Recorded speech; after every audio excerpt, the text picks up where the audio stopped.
Model pengurusan sisa elektronik di Malaysia. Saya Nur Azharuddin Husni bin Haji Nuruddin daripada Institut Kefahaman Islam Malaysia IKIM. Sebagai perkenalan, model pengurusan sisa elektronik di Malaysia ini adalah satu inisiatif kerajaan untuk menguruskan sisa elektronik dengan lebih efektif.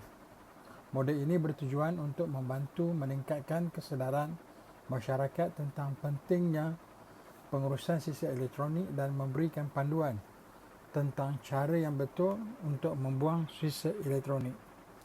Jadi model ini telah dibangunkan oleh Kementerian Tenaga, Teknologi Hijau dan Air dan juga dengan kerjasama beberapa agensi kerajaan, sektor swasta, NGO, komuniti dan lain-lain lagi. Ia melibatkan berbagai strategi dan kaedah untuk memastikan pengurusan sisa elektronik di Malaysia ini berjalan dengan lancar. Jadi apakah masalahnya tentang sisa elektronik ini? Jadi pengurusan sisa elektronik merupakan satu masalah yang semakin serius di Malaysia. Setiap tahun jumlah sisa elektronik yang dihasilkan semakin bertambah dan kebanyakan daripadanya dibuang tanpa diproses dengan betul. Ini menyebabkan pencemaran alam sekitar dan kesihatan manusia terancam.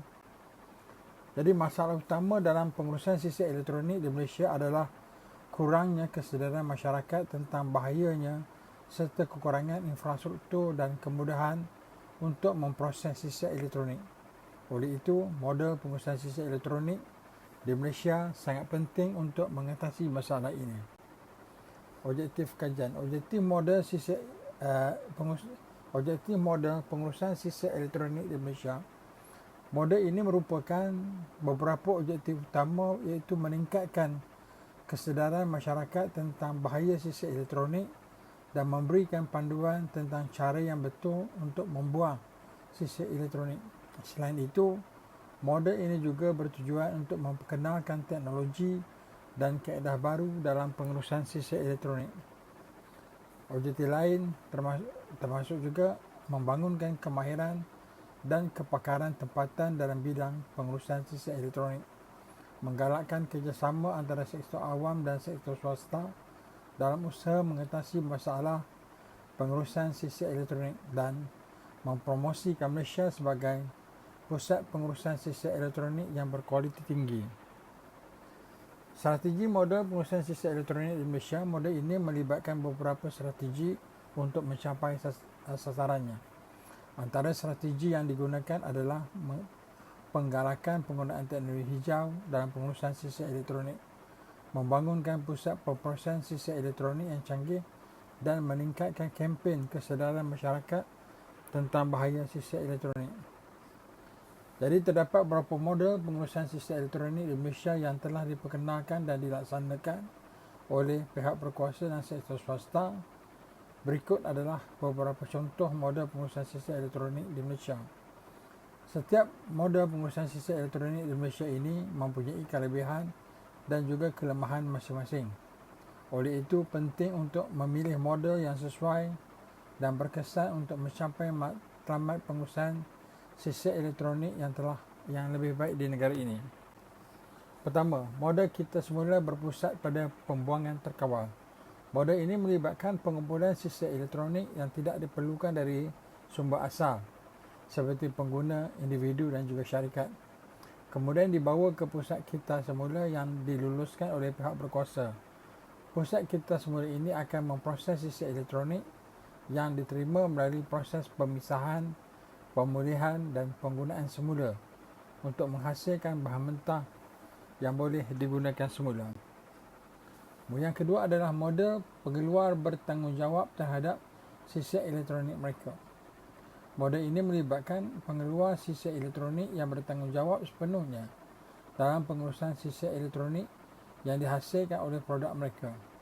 Ini termasuk memastikan produk mereka boleh dikita semula, mereka membiayai dan melaksanakan program pengumpulan kita semula untuk memastikan sisa elektronik yang dihasilkan itu dikita semula dengan cara yang betul. Model yang ketiga adalah model perdagangan semula. Model ini melibatkan perdagangan sisa elektronik yang dihasilkan untuk digunakan semula dalam produk-produk baru.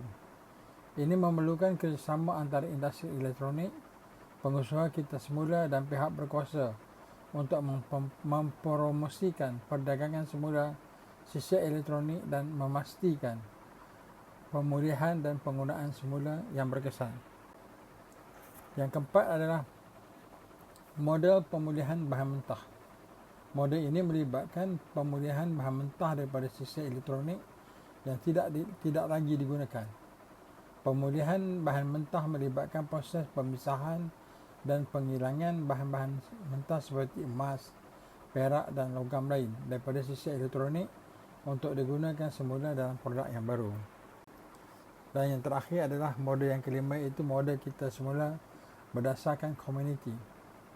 Model ini melibatkan pengumpulan dan kita semula sistem elektronik yang dilakukan oleh komuniti tempatan. Model ini memberikan peluang kepada komuniti tempatan untuk mengambil bahagian dalam aktiviti kita semula dan mempromosikan kesedaran tentang pengurusan sistem elektronik. Jadi apakah kelebihan model pengurusan sistem elektronik itu yang di Malaysia? Model ini mempunyai beberapa kelebihan yang menjadikan pilihan yang terbaik untuk menguruskan sistem elektronik di Malaysia. Antara kelebihan tersebut adalah ia memberikan panduan yang jelas dan mudah difahami dengan cara yang betul untuk membuang sistem elektronik. Ia juga memperkenalkan teknologi dan kaedah baru dalam pengurusan sistem elektronik dan ia membangunkan kemahiran tempatan dan kepakaran dalam bidang pengurusan sistem elektronik. Akhir sekali, sekian. Terima kasih.